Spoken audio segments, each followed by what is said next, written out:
Well, good afternoon from Eatontown, New Jersey. If you have a moment, why don't you just stick around and let me share with you just a few things that will be revealed this Friday on my webinar, which will walk through my latest research on the outcomes of Google SEM campaign investments for the automotive retail industry. And there's Carrie. Oh, she's in Rumson watching. Those of you who have not signed up for this Friday's webinar, 1 o'clock Eastern Time, I put the link in the notes here so you can register in advance. We already have over 400 people registered. We're estimating over 700 automotive professionals, agencies, and OEM managers will be attending the release of our highly anticipated research on Google Ads. You see, the majority of dealers in the United States who run franchise dealerships use Google Ads. And what we're going to reveal is that most of them have it set up improperly based on our research so that Google is, in a sense, a self-fulfilling prophecy of generating more and more opportunities for fixed operations. That's correct. Good morning, James. Welcome. You see, for years, as an industry, we've been told, since dealers' websites don't sell cars online, when we use Google advertising, we should count how many people fill out lead forms, how many people call, how many people chat or text. We call those hard conversions in our report. Set up goals for them and then import those goals back into Google Ads to get more of those conversions. But what's very interesting is, well, no one really took the time to question what were the outcomes of those conversions. What does that mean? Well, we are going to be releasing some groundbreaking data that's going to challenge the current ways in which Google Ads are optimized for auto dealers, especially franchise dealers that have service departments. And Alex, I'm sorry that you will not be able to attend the webinar, but I would register because everyone who does register for the webinar, I will send a link at the end of the webinar with a link to download the research report. So if you would register, Alex, that would be great. Tony Thor said, how are you? Now, I revealed a little bit of the research at the Digital Marketing Strategies Conference in July. Tony, you were there.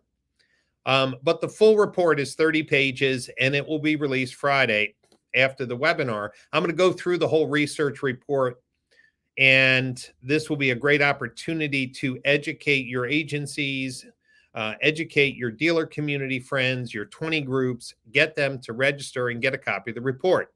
Now, here's a couple things that we need to understand. The majority of Google Ads campaigns are funded through variable operations, or the people who are responsible for new and used car sales.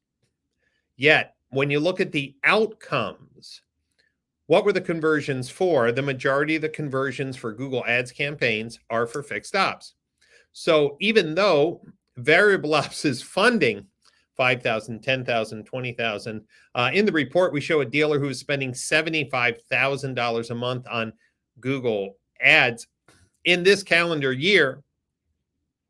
Well, it's pretty amazing to understand that the majority of those conversions were for fixed ops. Now, not that fixed ops isn't important, but the reason why people advertise and fund those ad campaigns, whether it is Facebook or Google or television or OTT or email marketing, well, is to generate more sales prospects for new or used cars, or to get people to sell them your car.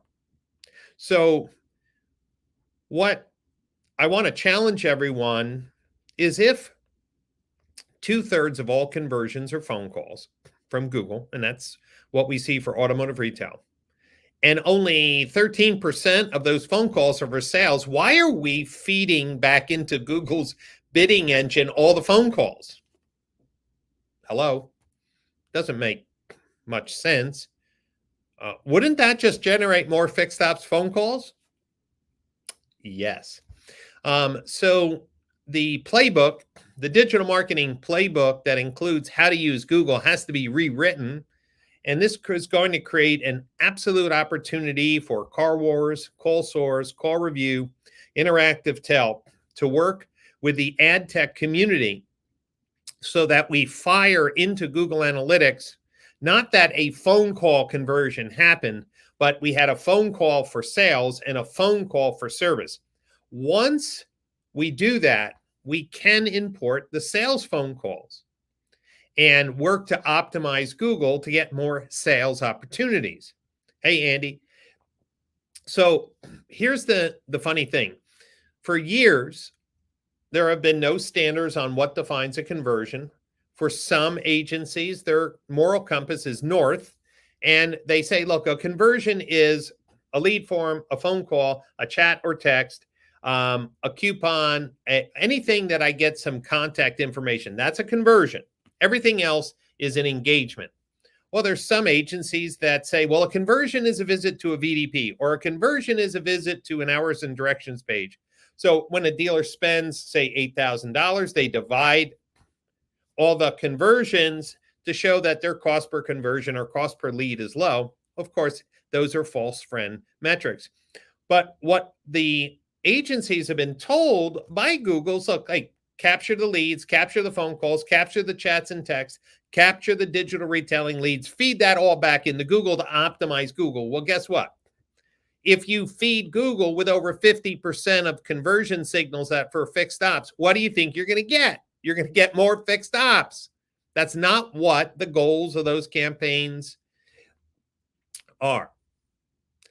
Jeff Running, are you still giving a sneak peek at the report for those who have helped provide some data? Ooh, Jeffrey, that is a great question. Here's what we decided to do, because we've had such an overwhelming interest by some of the largest agencies from the third-party marketplaces. We have been doing some additional proofing, some additional editing to the research report to be as inclusive as possible and to really bring as much supportive evidence to our research. And so the final draft, the final release, won't be ready until tomorrow. So we're just going to release it to everyone on Friday. Now, PCG clients potentially may be getting that report in the morning on Friday. I forget what the email schedule is. Good morning, Jim. Good morning, Kevin. So the thought process in this report is that you can't force consumers to convert to a lead, to a phone call, lead form, chat, or text. But when they do, let's separate fixed ops conversions from sales. And then if we set up goals that show, did they use the trade tool? Did they use the finance app? Did they use the payment slider? Did they configure their own deal using digital retailing? Those are great signals. So if we take sales phone calls and sales leads and sales chats and engage shopper goals and feed them back into Google, guess what we're going to get? We're going to get more sales shoppers. We're going to get more people who want to shop for a car. Right now, I'll say that the majority of the Google Ads campaigns, based on recommendations from Google itself, are absolutely wrong because no one wanted to take the time to do the deep dive and hold Google accountable for the departments that are funding the Google Ads campaigns. So already at PCG Digital, based on our research, we're reshifting and creating the right goal segments, and we're having conversations with all four of the call tracking companies that participated in this report and with Vista Dash to be in the forefront of changing the optimization of Google Ads. Should dealers be using Google Ads? Yes. Have they been overspending? Yes. Has fixed ops been sucking at probably at least half of their dollars out of their budget and no one wanted to say anything about that? Yes. Should fixed ops be paying more out of the variable ops Google budget? Yes. Wouldn't that give more money then for variable ops to do more creative things? Yes. So This research report is going to be groundbreaking. Here's another observation. More than ever, first-party shopper data is more important to a dealer's success. And in fact, that's exactly what we've been doing at PCG over the last few months, being able to look in a zip code based on how many people own the vehicles that we're going after or are shopping for the vehicles and deliver ads directly to those shoppers, meaning using first-party shopper data, not Google's in-market shopper audience, because I believe Google's in-market shopper audience is flawed. And here's the reason why. Dealers are told to buy their name or buy Honda dealer or Honda dealer near me, and lo and behold, you get an awful lot of conversions. But what Google never said was, what were those conversions for? You see, Google knows that the variable ops department pays for Google ads for the most part. 90+%, 95% of the monthly ads budget comes out of variable ops. But since there's no conversion standards, since there's no standards for reporting metrics, since there's no standard for engagement goals, and since no one said, hey, probably the best partner for Google Ads is to use a call management company to see what the call was for, well, then you have to start scratching your head. Did somebody know something and just didn't want to say? Even the showroom visits metrics that Google talked about, when I've asked Google folks, can you tell me how many people went on the lot for sales and service? Like, no, we could just say that they were on the lot.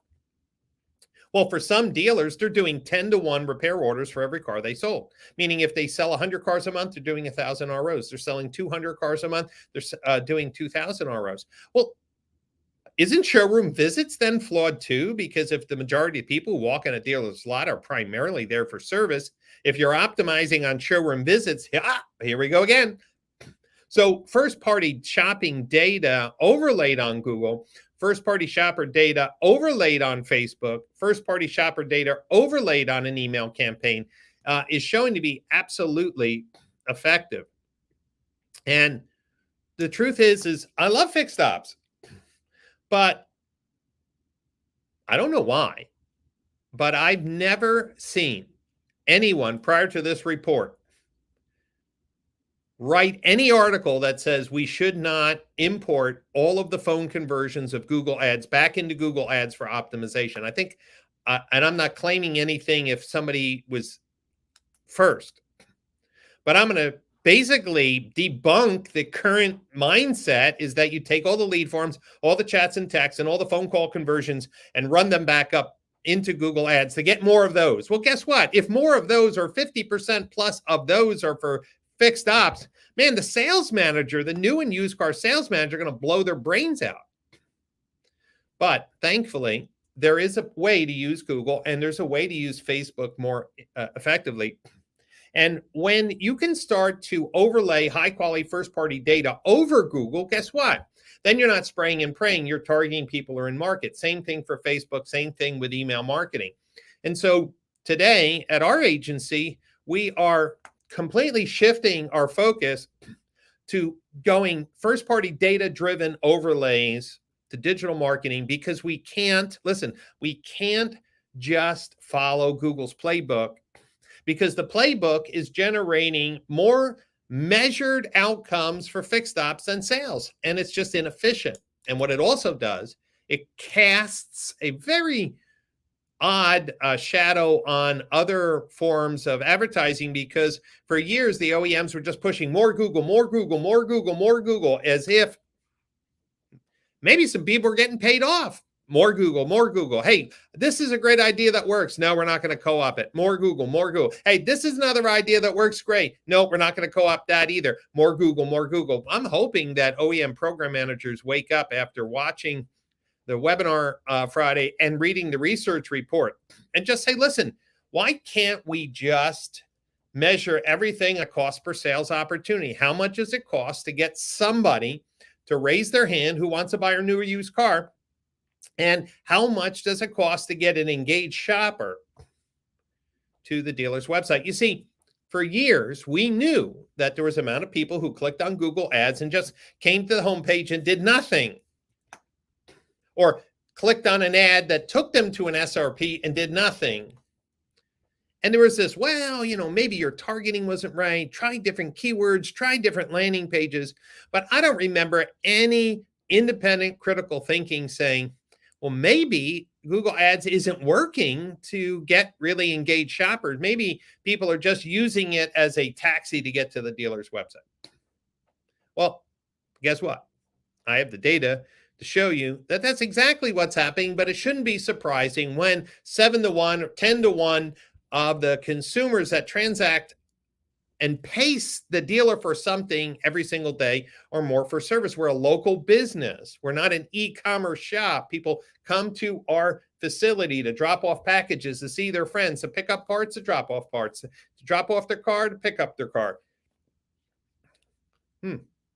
So Friday's webinar is going to be absolutely groundbreaking. So if you sign up for the webinar, and I'll just put that in the comments again, if you sign up for the webinar, I will send you a copy of the report at the end of the webinar. Okay, and that's very simple. And then we're going to pick up the conversation about Google ad optimization, Facebook ad optimization, data-driven marketing decisions, along with digital retailing and everything else at the upcoming Automotive Analytics and Attribution Summit. I put the link in there. That's November 14th, 15th, and 16th in Palm Beach, Florida. Now, the day before the AAA Summit, we're going to have the Automotive CXO Summit. It's a half day just for C-suite executives of dealer groups with 10 or more stores. We're going to be having really a focus group of C-suite leaders of dealer groups of 10 stores or more, private event to focus on the specific needs of dealer groups. And then that night, Saturday night, the 13th, I'm taking those C-suite executives out to a VIP wine dinner with wine from my wine cellar. So it's a special way to kick off the AAA Summit with the C-suite execs of the largest dealer groups. It's going to be an amazing fall conference series, but it's going to be filled with breakthrough data, breakthrough case studies, new ideas. So please, as I mentioned, I anticipate over 700 people on the webinar this Friday. We're well over 400 people registered, and we just are doing our, marketing push because people don't make any commitments too many days in advance. So spread the word. Take a look at the article that I published today on LinkedIn that starts to tease out some of the research. I'd love to get your comments and feedback. Just Brian at brianpash.com. In fact, let me just go over to LinkedIn and pull up the link to that article. I'll share that. I'll share that with you as well, just so that you can share this article with other people in your organization, especially those who are really looking to, create a more effective marketing mix. Now, listen, to sell more newer used cars. And I know you could tell me, well, Brian, inventory levels are down. I don't care. Dealers need to have a strategy for 2022 that's more balanced, more efficient, that's based on metrics that mean something. I'm introducing some standards into this research report to move the industry forward. That's all Friday at 1 o'clock East Coast time. So take a look at this LinkedIn article. It teases out some of the conversations that we'll have in greater detail on Friday. Share this video with your friends. But if you're a member of a 20 group, you're a member of a dealer group, if you're an ad agency working in automotive, come on out. Everyone's welcome. If you work at an OEM, you're welcome. If you're part of the automotive news coverage teams, you're welcome to the webinar. And then everyone who attends at the end of the webinar will push out the research report. It's going to be a great Friday, great way to end the week with some hard-hitting research, but absolutely helpful tips on how to move the industry forward to getting more sales opportunities through their digital marketing efforts. And while fixed ops is important, they're paying nothing for the free ride. And if dealers still want to do spray and pray, then at least fixed ops should be paying for half of it. And that would give more money for variable ops to do more effective first-party data-driven, more targeted advertising to in-market shoppers instead of just buying the online presence and knowing that the majority of those conversions are going to be for fixed stops. Before I sign off, any questions on any of the statements that I made here on the live stream? Of course, I'll check the comments as best as possible once the live stream ends. But is there any questions for those who are listening based on any of the statements I made? Love to address that before we sign off. You know I'm pumped up about this report. This is really going to be a great report. I want to thank Kelly for Kelly Verdi and Nick and our whole team, Beth, of all the researchers. I want to thank Call Review, Call Source, Interactive Tel, Car Wars, Vista Dash, DEP, Dealer.com, and others for giving us data to make a more informed decision on how to drive, how to help our agencies that serve dealers improve, and how dealers could do more. Anthony said, should dealers be optimizing towards a one-day click attribution? I'm not sure what you mean by that, Anthony. So again, Brian at brianpash.com, you can shoot me any conversational questions. We know that there's not one thing that gets a consumer to convert or to do business with a dealership. All I'm trying to do is level the playing field. If you're going to compare Facebook to Google, to third-party marketplaces, shouldn't we be looking at cost per sales opportunity, not cost per conversion? And shouldn't we be looking at the quality of traffic that is driven to a dealer's website based on shopper engagement, not time on site, not page views? I mean, bots can do all that fun stuff. How about shopper engagement? How many people did the advertising drive to my website that use my digital retailing tool, that use the trade tool, that use, well, the shopper tools that are on your website? These are the things we should be talking about, not bounce rate, which is complete crap.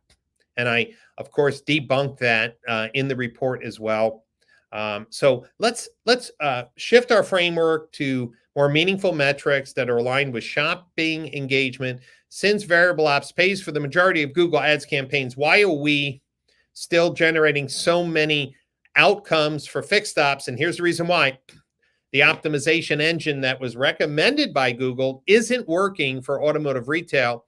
It works great for e-commerce companies where you buy a keyword, bring someone to the e-commerce site, they buy things, you send that purchase amount into Google and it optimizes for spend or optimizes for transactions. That's fantastic, but it's not working for automotive retail. Not at all. And the data shows it. So that's all for now. I'm getting back to work on reviewing the final draft before we go to print. And I look forward to seeing everyone Friday, the 20th, 1 p.m. East Coast time. The links for the webinar are in the comments section. Have a great day, everyone.